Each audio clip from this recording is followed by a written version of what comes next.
গর্ভবতী মা তিনি তার কর্তব্য প্রতিদিন ভাগবত অধ্যয়ন করা। একটা হিস্ট্রি বললেই বুঝতে পারবে আমাদের হিরণ্যকশিপু কত বড় অসুর ছিলেন, বিশাল বড় অসুর ছিলেন না। হিরণ্যকশিপু প্রার্থনা করবার জন্য গেলেন, তপ করবার জন্য গেলেন, বেরিয়ে গেলেন তপস্যা করবার জন্য, স্ত্রীকে ঘরের মধ্যে রেখে গেলেন। আর স্ত্রীকে ঘরের মধ্যে রেখে হিরণ্যকশিপু গেছেন তপস্যা করতে। ভালো করে বুঝবেন, ভাগবত মহাপুরাণের মধ্যে ঘটনা। কত ভাগবত বক্তারা আসে হয়তো এসব কথা আপনাদেরকে শোনায়। হিরণ্যকশিপু গেছেন তপস্যা করতে।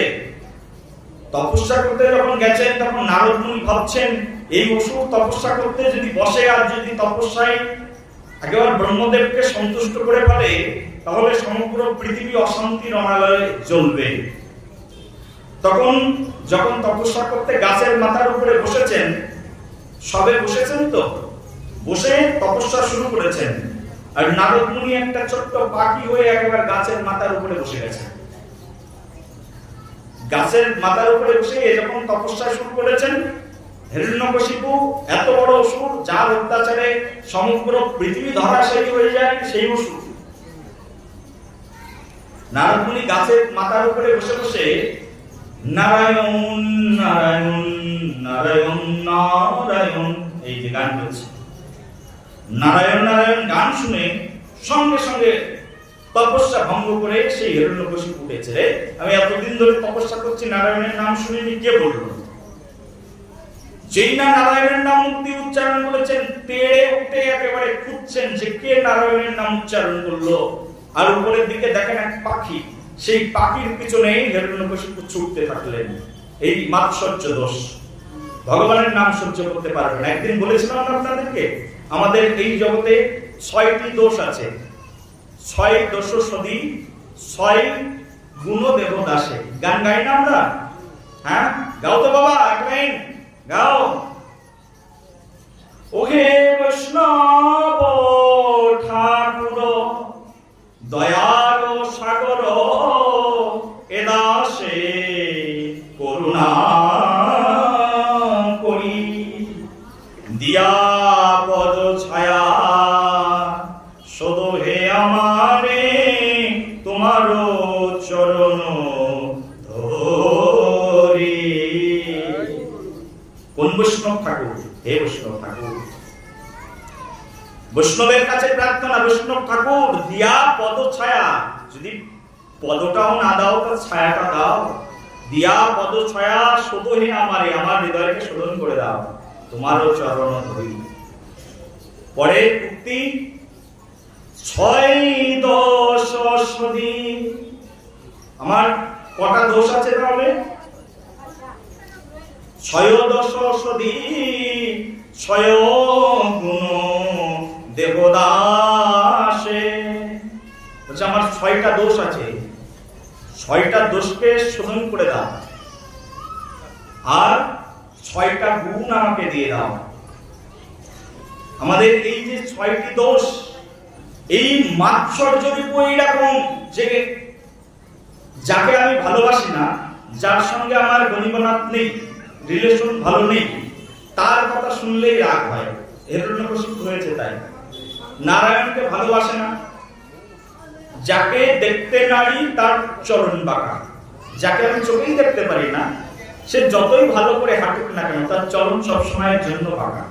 ও খারাপ মানে সব সময়ের জন্য খারাপ, কোনো ভালো কাজ করলেও সে খারাপ। যাকে দেখতে নারী তার চরণ বাঁকা গো। যাকে চোখেই দেখতে পারি না, চোখ পুড়ে যাকে দেখতে পারি না, তার ভালোটা কি করে আমার চোখে ধরা পড়বে? তো এই কারণেই এই হিরণ্যকশিপু যখন দেখলেন যে গাছের মাথার উপরে বসে একটা পাখি কি বলছেন নারায়ণ নারায়ণ, সঙ্গে সঙ্গে উঠলেন, ওই পাখির পিছনে ধাওয়া করলেন। পাখি তো উড়ে চলে গেল, হিরণ্যকশিপু পেলেন না। হিরণ্যকশিপু ভাবলেন এবার বাড়িতে চলে যায়। ওই যে মনের মধ্যে কিন্তু নারায়ণ নারায়ণ শব্দটা এখনো রয়েছে। বাড়িতে বলছে যে দেখে আসি তো বাড়ির সবাই ভালো আছে কিনা, কারণ এই নারায়ণের শব্দ বলেছে মানে কোনো নারায়ণের চক্রান্ত হতে পারে। বাড়িতে গিয়ে দেখুন সবাই ঠিকঠাক আছে। তখন মৈথুন আকাঙ্ক্ষা জেগে গেল ওই হিরণ্যকশিপুর হৃদয়ে। ওর নারায়ণের কথা মাথার মধ্যে রয়েছে, আর বাবা ওই অবস্থায় তার স্ত্রীর সঙ্গে সঙ্গ ক্রিয়া করলেন। আর ওই অবস্থায় হিরণ্যকশিপু সঙ্গ ক্রিয়া করে আবার চলে আসলেন। এইবার তপস্যায় বলবো, একদম টানা তপস্যা করবো। টানা তপস্যা করেছেন হিরণ্যকশিপু। ওদিকে স্ত্রীর গর্ভে তখন একটা সন্তান চলে গেছে। দেবরাজ ইন্দ্র যখন বুঝতে পারলেন যে স্ত্রী গর্ভবতী, তখন দেবরাজ ইন্দ্র নিজে চলে এসেছেন। স্বর্গের দেবতাদের সঙ্গে তো অসুরদের শত্রুতা, দেবরাজ ইন্দ্র চলে এসেছেন। ইন্দ্র চলে এসে তখন বলছেন এই স্ত্রীকে হরণ করে নিয়ে রেখে দেবো, কারণ এই স্ত্রীর গর্ভ থেকে যে সন্তান জন্মগ্রহণ করবে সে আরো বড় অসুর হবে। অসুরের সন্তান কি হবে? অসুর হবে। আরে তোমার সন্তান বড় চঞ্চল, বড় দুষ্টু, তার কারণ তুমি নিজেই দুষ্টু। দুষ্টুমি করতে করতে তুমি তোমার সন্তানকে জন্ম দিয়েছো, দোষটা দিচ্ছ অন্যকে, আর সাধুর কাছে এসে বলছো মাথায় হাত দিয়ে দাও, দোষটা তো তোমার। হিরণ্যকশিপু যখন গৃহ থেকে বাইরে বেরিয়ে গেলেন, তখন ওই ইন্দ্রদেব এসে ওই স্ত্রীকে চুরি করে নিয়ে রথের মধ্যে চলে যাচ্ছেন। একদম হরণ করেছেন, হরণ করে নিয়ে চলে যাচ্ছেন রথের মধ্যে উঠে, যে স্ত্রীকে লুকিয়ে রাখবো, নাহলে হত্যা করব। হত্যা করার বাসনা নিয়ে যাচ্ছেন। রাস্তার মাঝখানে নারদ মুনি এসে দাঁড়িয়েছেন। বদ্রিকা আশ্রমের পাশ দিয়ে যাচ্ছেন উঠতে উঠতে। আর বদ্রিকা আশ্রমের পাশ দিয়ে যখন যাচ্ছেন, যদি কেউ একবার যাবেন, হ্যাঁ আমরা কখনো কখনো যাই, আমি তো যাই প্রায় প্রায় বছরে একবার অন্তত যাই। বদ্রিকা আশ্রম হিমালয় পর্বতের উপরে, বদ্রীনারায়ণ, বদ্রী বিশাল ভগবান যেখানে রয়েছে, বদ্রিকা আশ্রম, নারদ মুনি ওখানে থাকতেন। তো নারদ মুনি ওখান থেকে দেখছেন যে ইন্দ্রের রথ যাচ্ছে, নারদ মুনির সামনে গিয়ে দাঁড়িয়েছেন। ইন্দ্র, ব্যাপারটা কি? মর্তলোক থেকে স্বর্গের দিকে যাচ্ছ, আর ওই দিক দিয়েই তো স্বর্গের রাস্তা। ওই যে যুধিষ্ঠির, পঞ্চ পাণ্ডব, দ্রৌপদী সবাই ওই পথ দিয়ে গেছিলেন, স্বর্গের রাস্তা। ওই পথ দিয়ে যাচ্ছেন, বদ্রিকা আশ্রমের পাশ দিয়ে। তখন দাঁড়িয়েছেন, দাঁড়াও, ব্যাপারটা কি? কাকে নিয়ে যাচ্ছ? এ তো দেখছি কৈদু দেবী। আরে এ তো হিরণ্যকশিপুর স্ত্রী, তুমি একে চুরি করে নিয়ে যাচ্ছ, হরণ করে নিয়ে যাচ্ছ। গুরুদেব একে মারবো, কারণ এর গর্ভের মধ্যে বাচ্চা আছে, আর এই বাচ্চা জন্মগ্রহণ করলে বাবা চেয়ে আরো বড় অসুর হবে, সেই জন্য ওকে মেরে ফেলবে। নারদ মুনি বলছে, দেখো এই গর্ভজাত স্ত্রীকে, গর্ভের মধ্যে বাচ্চা, আর এই স্ত্রীকে হত্যা করলে তোমার ইন্দ্রপদ চলে যাবে, তুমি তো রাজাই থাকতে পারবে না। সবাই তো তোমাকে আগে স্ত্রী ঘাতিনী বলবে, তারপরে বাল ঘাতিনী বলবে। গর্ভবতী সন্তানকে, গর্ভবতী মাকে কেউ কখনো হত্যা করে? তুমি এক কাজ করো, এবার এই স্ত্রীকে আমার কাছে দিয়ে দাও। কি করে এর সন্তান থেকে ভালো সন্তান বের করতে হয় সেটা আমি দেখছি। নারদ মুনির কথায় ইন্দ্রদেবের খুব বিশ্বাস। ইন্দ্রদেব নারদ মুনিকে রেখে গেলেন নারদ মুনির আশ্রমে। নারদ মুনি বললেন সেই কৈদু দেবীকে, কৈদু দেবী, আজ থেকে আমি তোমার বাবা, আর সম্পর্কে তুমি আমার কি বাবা হলে কি হবে? আজ থেকে তুমি আমার মেয়ে। ঠিক আছে বাবা, বাবার আশ্রয়ে তো এসেছি।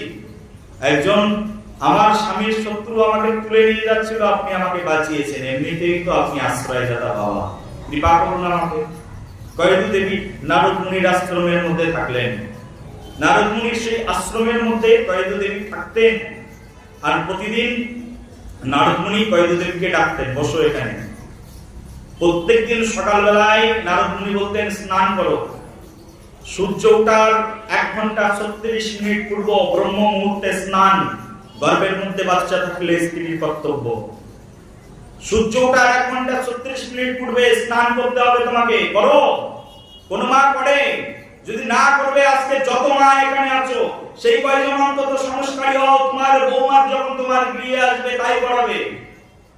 ডাক্তার বলে দেবে সকালবেলায় এত সকাল সকাল স্নান করলে তোমার গর্ভ থেকে নষ্ট সন্তান জন্মাবে, জন্মাতে দাও নষ্ট সন্তান। নষ্ট করার মালিক কৃষ্ণ, বিশ্বাস রাখো, অবশ্যই রক্ষিবে কৃষ্ণ, বিশ্বাস ও পালন। বলো রাধে রাধে, প্রেম সে বলো। এই জগতে একমাত্র রক্ষা করার মালিক কৃষ্ণ, তার প্রতি বিশ্বাস রাখো। বিশ্বাস নিয়েই তো এখানে বসেছো। শাস্ত্রটা তো বিশ্বাসের ব্যাপার, বিশ্বাস আছে বলেই তো বসেছো এখানে। এই যে শুনছো, বিশ্বাস আছে তাই শুনছো। এই আমার এই কথা, এই শাস্ত্রের কথা একটু তো বিশ্বাস করো। যদি কেউ ভগবান ভক্তি করে তখন তার কোনো বিনাশ হয় না। নমে ভক্ত বিনশ্যতি, আমার ভক্তের কখনো কোনদিনের জন্য বিনাশ হয় না। ভগবান কৃষ্ণ উদ্দাত্ত কণ্ঠে, দিব্য কণ্ঠে জগৎ জীবের মাঝখানে তিনি এই বক্তৃতা প্রদান করেছেন। আমার ভক্তের কখনো কোনো দিনের জন্য বিনাশ হয় না। কেউ যদি ভক্তি করে ভগবান তার রক্ষা করার দায়িত্ব গ্রহণ করেন। প্রতিদিন সকালে স্নান করতেন, কয়েদু দেবী নারদ মুনির সামনে বসতেন।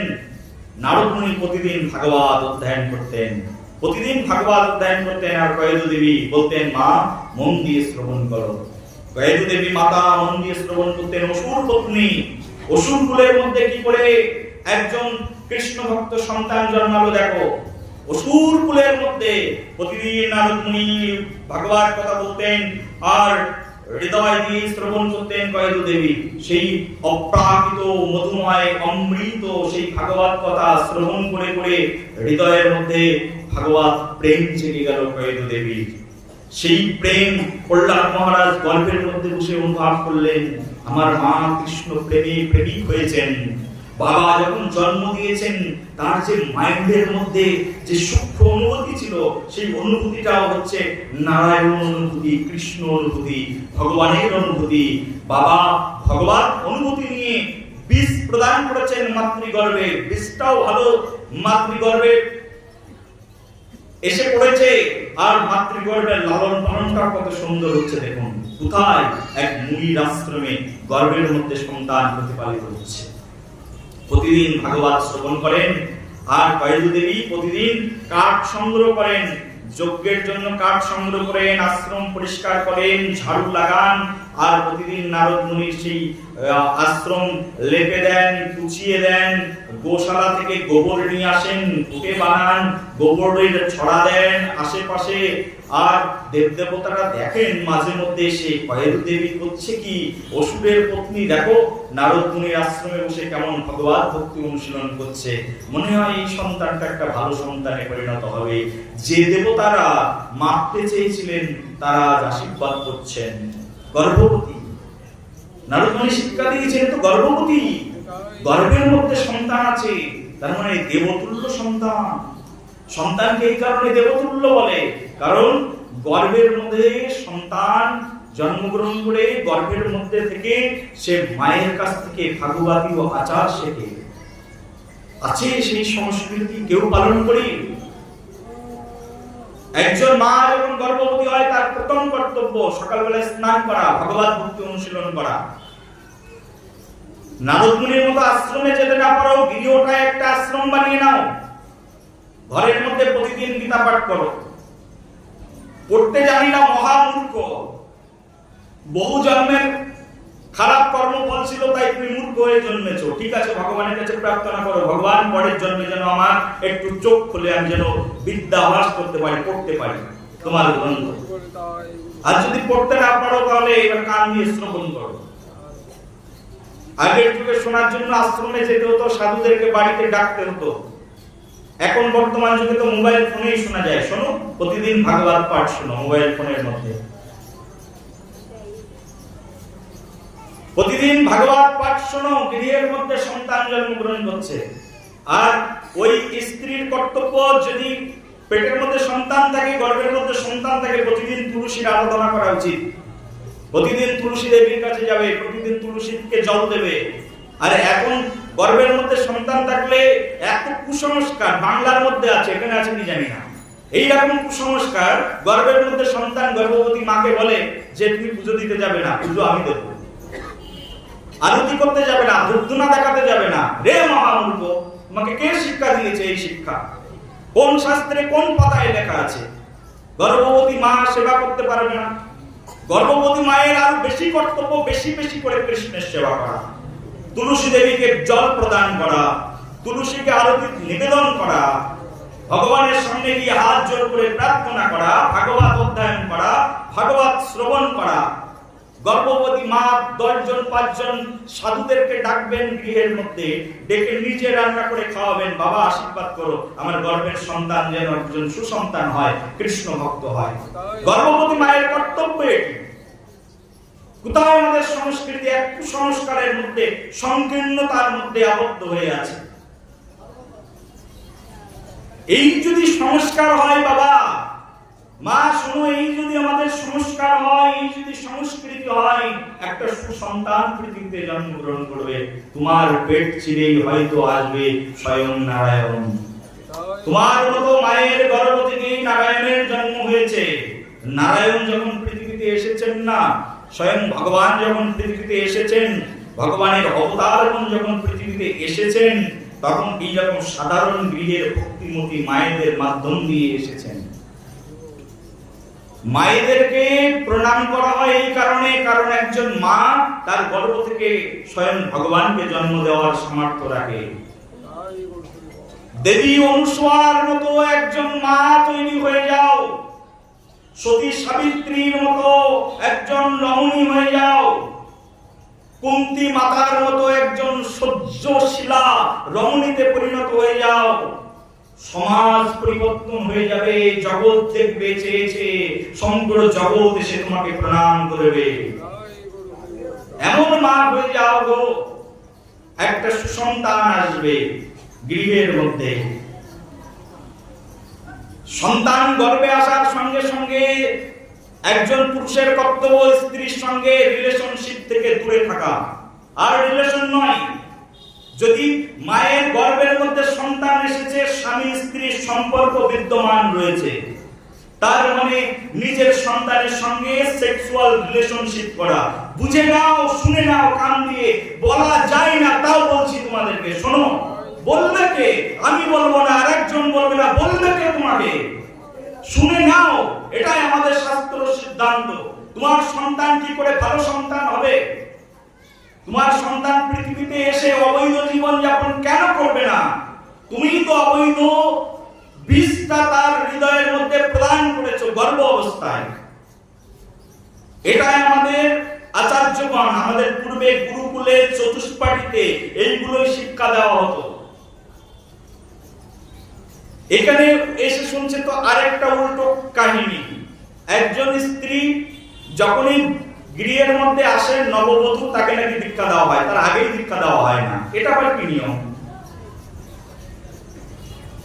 যখন একজন কন্যা সন্তান হোক, পুত্র সন্তান হোক, গৃহের মধ্যে জন্মগ্রহণ করার পরে তার প্রথম সংস্কার হচ্ছে, এই যে দশবিধ সংস্কার আছে তার মধ্যে উপনয়ন সংস্কার তো পুরুষদের জন্য একটা বিশেষ সংস্কার।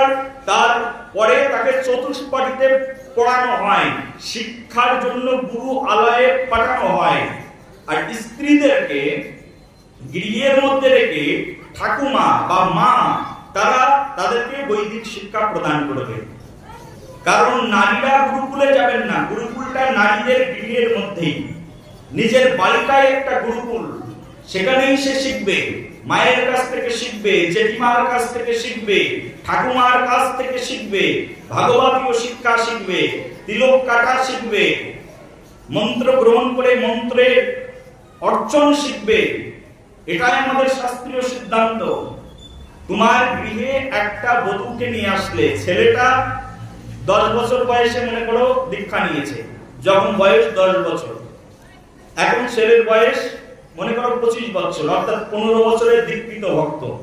15 বছর ধরে ছেলে কৃষ্ণ মন্ত্র জপ করে, 15 বছর ধরে ছেলে কৃষ্ণের প্রসাদ খায়।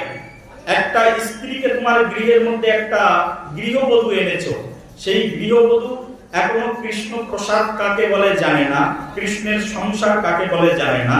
সেই গৃহবধূকে হাতের জল শুদ্ধ করবার জন্য কানের মধ্যে পিস পিস মাস গেলে টাকা দিস, সেই গুরুর কাছে নিয়ে দীক্ষা দিয়ে দিলে, গুরু রাধে রাধে। আর দীক্ষা নেওয়ার পরে তুমি মনে করছো আমার গৃহবধূ একেবারে পুত পবিত্র সতী সাধ্বী রমণীতে পরিণত হল না। এই কন্যা শিক্ষাটা জন্ম থেকে হওয়া উচিত ছিল। জন্ম থেকে সাধু সংস্কার, জন্ম থেকেই তার জাত সংস্কার জন্ম থেকেই উচিত। 15 বছর ধরে একজন কৃষ্ণ ভজন করছে, একদিনের মধ্যে সে কৃষ্ণের সংসার কি করে করবে? আজকেই দীক্ষা নিল, তোমার ঘরে এসে কৃষ্ণের সংসার কি করে করবে? একজন 15 বছরের ট্রেনিং প্রাপ্ত আর একজন সবে ট্রেনিং নিচ্ছে, একজনের সঙ্গে আরেকজনের ম্যাচিং হবে? হবে কখনো? সেই জন্য ছেলেকেও শৈশবে কৃষ্ণ ভজন করতে হবে, মেয়েকেও শৈশবে কৃষ্ণ ভজন করতে হবে। আর এটাই আমাদের শিক্ষা, এটাই আমাদের শাস্ত্র। কৌমার আচারের প্রাজ্ঞ, শৈশব থেকেই, কৌমার বয়স থেকেই আমাদেরকে শাস্ত্র অনুশীলন করতে হবে, এই ধর্ম শিক্ষা গ্রহণ করতে হবে। এটাই আমাদের আরাধনা, এটাই আমাদের শিক্ষা। তবেই না একজন সুসন্তান আসবে, তবেই না সেই সন্তান জগৎ জীবের কল্যাণ করবে। সেই জন্য মাতৃ সকল যদি বেশি কিছু বলে থাকি না, তা আমাকে নিজের সন্তান মনে করেই ক্ষমা করে দেবে। অনেক কথা বলে দিলাম, অনেক কথা যা বলা যায় না। এত মায়েদের দেখে মনে হলো কিছু কথা তো বলি, কারণ তোমাদের গর্ভ থেকেই বেরিয়ে আসবে সেই অমৃতের পুত্র, যে পুত্র বেরিয়ে এসে জগতের কল্যাণ করবে। আজকে সমগ্র জগতে এত অশান্তি, কেউ কৃষ্ণের জন্য ভাবে না, কেউ সমাজের জন্য ভাবে না, কেউ এই সনাতন জাতির জন্য ভাবে না। ভাবছি না কেন? কারণ ভাবনাটা ছোটবেলা থেকে হওয়া উচিত ছিল, মায়ের গর্ভ থেকে হওয়া উচিত ছিল। মহন্তের স্বভাব হয় তাড়িতে পামর, নিজ কার্য সিদ্ধ নন জান পর ঘর।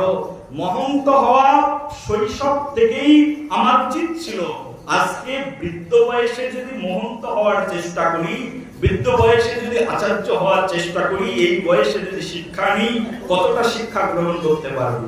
শৈশব থেকেই গ্রহণ করা উচিত ছিল। বাবা, কেন দরকার ধর্মীয় শিক্ষা? আজকে শিক্ষার বড় অভাব।